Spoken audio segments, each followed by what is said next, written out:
Hello and welcome back to another video on this channel. Today we are going to be talking about the best books you can read to get into Dostoevsky. And these aren't really the books that Dostoevsky have written, rather commentaries on Dostoevsky, which I think are very helpful in order to heighten your understanding of his great works, his ideas, and his concepts. Now, of course, one of these books is going to be a letter written by Dostoevsky, or a collection of letters written by Dostoevsky. However, I do think that reading his letters is a bit different from reading his books, and these are very good commentaries on his thoughts, his state of mind, and how to interact with each and one of his works. So before we get into this video, I'd like to remind you that if you enjoy this content, make sure to like and subscribe. It really means a lot to me, and it really helps this channel grow. Also tells me whether you like these videos or not, so I'll make more of the videos that you enjoy. The reason why I'm making this video is that recently in a poll, you guys said that you love book reviews and book analysis or book recommendations. So as a result, I decided to make more of these videos for you. Also, feel free to go check out my podcast, Dostoevsky and Us. The link is in the description below. It's one of the leading Dostoevsky podcasts around the world and has been ranked very highly for arts, books, and different things. It's essentially audio files from these recordings. However, sometimes I'll upload something new or something a bit different. And maybe if you can't watch these YouTube videos and you're in your car, maybe a Tesla or something like that, you could just hit Dostoevsky and Us and watch it when you're driving. And there you can access information in a shorter way, and you don't have to always look at my face, which sometimes isn't the greatest thing. I don't like looking at my face at times as well. It drives me insane. So, I mean, sometimes you might just want to check out the podcast instead. Links in the description below so you can go check that out. So with that in mind, I have timestamps in the description so you can check anywhere you want about Dostoevsky. We have 4 books that we're introducing to you. Against Nihilism, whatever you want to pronounce it, by Maya Steppenberg. We have Dostoevsky's Dialectics and the Problem of Sin by Kisana Blank. We have Letters of Fyodor Mikhailovich Dostoevsky to his family and friends, and also Dostoevsky and Interpretation by Nicholas Berdyaev. So we are going to be going over these 4 books. Of course, I'll have links in the description below where you can buy these books for yourself. I love reading books in paperback, so I'm going to send you links to paperback editions. I'm sure there's ones on Kindle as well, but I do think that reading books in paper is always the best. I love it. I love the feeling of turning around the book, and the sound is so satisfying. I'm not sure if you could hear it, but it's just so satisfying, isn't it? So with that out of the way, let us get right into this review. If you enjoy this content, make sure to like and subscribe.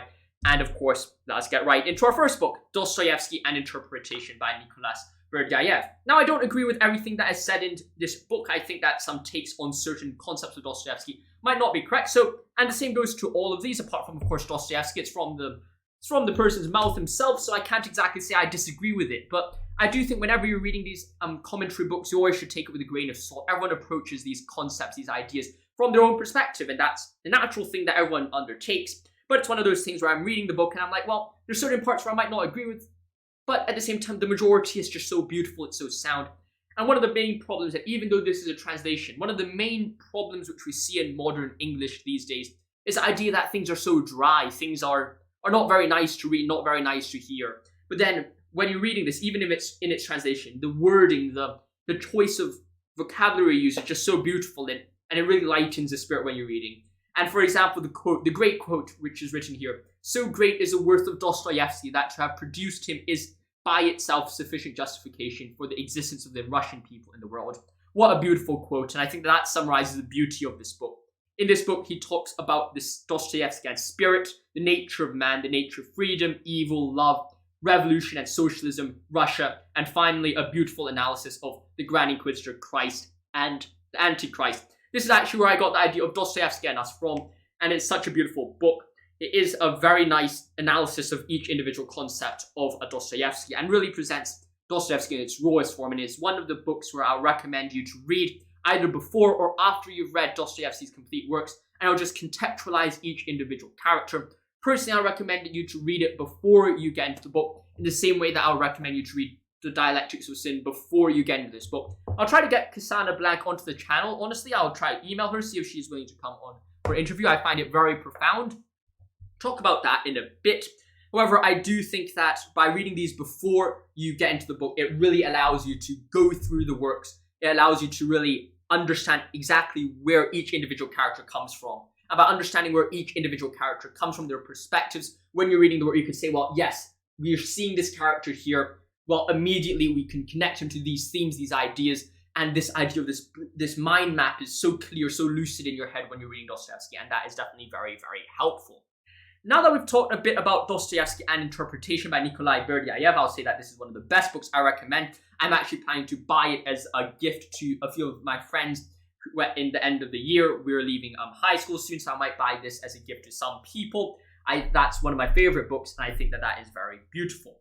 Now, the second book I'd like to recommend to you is Letters of Fyodor Mikhail. I'm not going to pronounce it anymore. It's going to be too long. It's going to dry my throat out. Fyodor Dostoevsky, Letters of Fyodor Dostoevsky to his family and friends. It's quite a thick book, and it's filled with his letters. It's just so nice to see this edition. I really like this edition because it looks very authentic. The printing is very nice. I think the translation is also pretty good. It's very easy to understand, and also very beautiful as well. One of the need to understand Dostoevsky, I suppose, is to find a translation which rings. It's beautiful. You can hear it. You can hear it in your ears. It's a beautiful. It has a beautiful rhythm, and that's one of the most important things. And when you look at it comes in chronological order. It also has a chronological table in front, so you can really think, well, there is my letter. This is talking about what book, and this is a very good way to understand the context of different works that you are putting it into, and also a lot of his thoughts. He's writing about the significance of each individual book to him, and you can learn way more about not only the context of his books, but also the life of Dostoevsky. And I find that this is just so beautiful, profound, and interesting. So now that we've talked a bit about the Letters of Fyodor Dostoevsky, I recommend you to read this before you start reading his works. And you don't need to read the entire book before you read his works. Maybe if you're reading The Idiot or maybe The Brothers Karamazov, what you can do is go into the chronology, find out where did he write those books, and then read a few of the letters surrounding that time period. So you just understand a bit more about his works and his ideas. And that's why I recommend you to read Letters of Fyodor Mikhailovich Dostoevsky. Now, after that, I'll recommend you to read Dostoevsky's Dialectics and the Problem of Sin. I think this is a very profound and very beautiful book. And it shows and represents one of the key themes of Dostoevsky, the dialectical nature of it. And of course, there's a few different forms of dialectics, the Hegelian dialectics, perhaps the older Greek dialectics. They also developed this theory.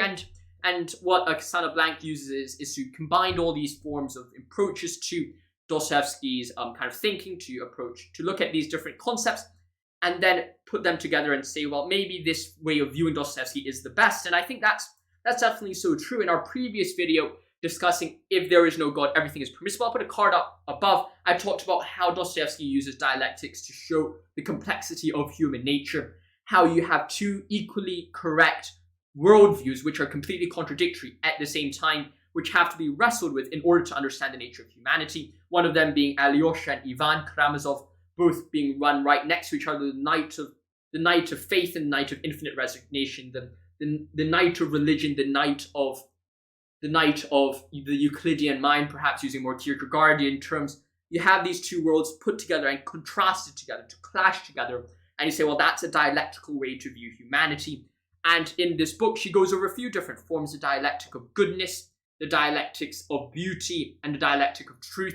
And of course, there's a lot of other ways to understand dialectics in Dostoevsky's works, but I do think that this is a very, very good place to start and a very, very good place to understand Dostoevsky. It's a very good commentary, and as a result, I highly recommend you to read this. I think it's very, very beautiful and a very interesting book to read. It's a must-read book, I think, if you're going to get anywhere near understanding the context and the depth of Dostoevsky. And it's something I'll highly recommend you to read, so make sure you go check this out. And I'll try to reach out to her. I'm not sure whether she will answer or let me talk about it, but it's something I definitely want to do. I'm greatly inspired by this book, and hopefully she will be willing to come onto the channel. Now that we've talked about 3 books, let us talk about the final book, Against Nihilism, Nietzsche Meets Dostoevsky. And this isn't only about Dostoevsky. I think it's a book which covers a lot of different things, ranging from Nietzsche's philosophy to Dostoevsky's philosophy. Very nice. It's quite a light read, perhaps compared to the other 3. I'm not saying this is light read as in false or not profound, but you can look at the different things. There's pictures as well to make things easier to understand. Quotes. It's spaced out very nice. There's notes as well to understand different commentaries, and it's just very helpful to understand Dostoevsky and Nietzsche.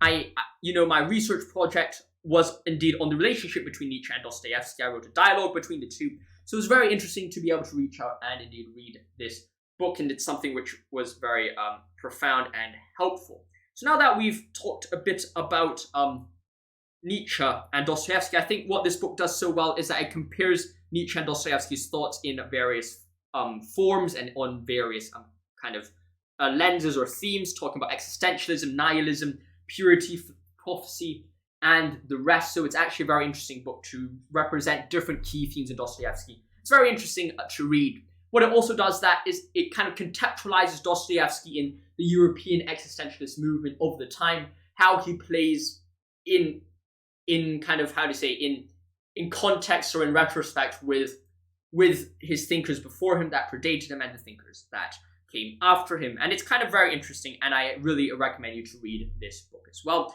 Like always, the link to this book is going to be in the description below, so you can go check it out. So now that we've talked about these 4 books, I hope you've enjoyed. If you enjoyed this video, make sure to like and subscribe. It really means a lot to me. This is indeed one of the places where I try to make the leading and helpful Dostoevsky content for you. So make sure you stay tuned for more content. Like always, check out Dostoevsky and Us. I'll make a video more about that podcast. I think it's one of the underutilized videos or platforms on my social media platform. And I think it's a very helpful tool for you to use just in case you're too busy to watch these videos. You can, of course, watch it on podcasts when you're traveling or doing whatever. That might be a bit more helpful. Link to that is in the description below. Like always, stay safe, my friends. See you soon. Thank you for watching. Let me know your ideas, what you want to see in the comments below. I'll see you next one. Stay safe, my friends. See you soon. Thank you for watching and goodbye. I'll see you next one. Stay safe and God bless. I'll see you soon.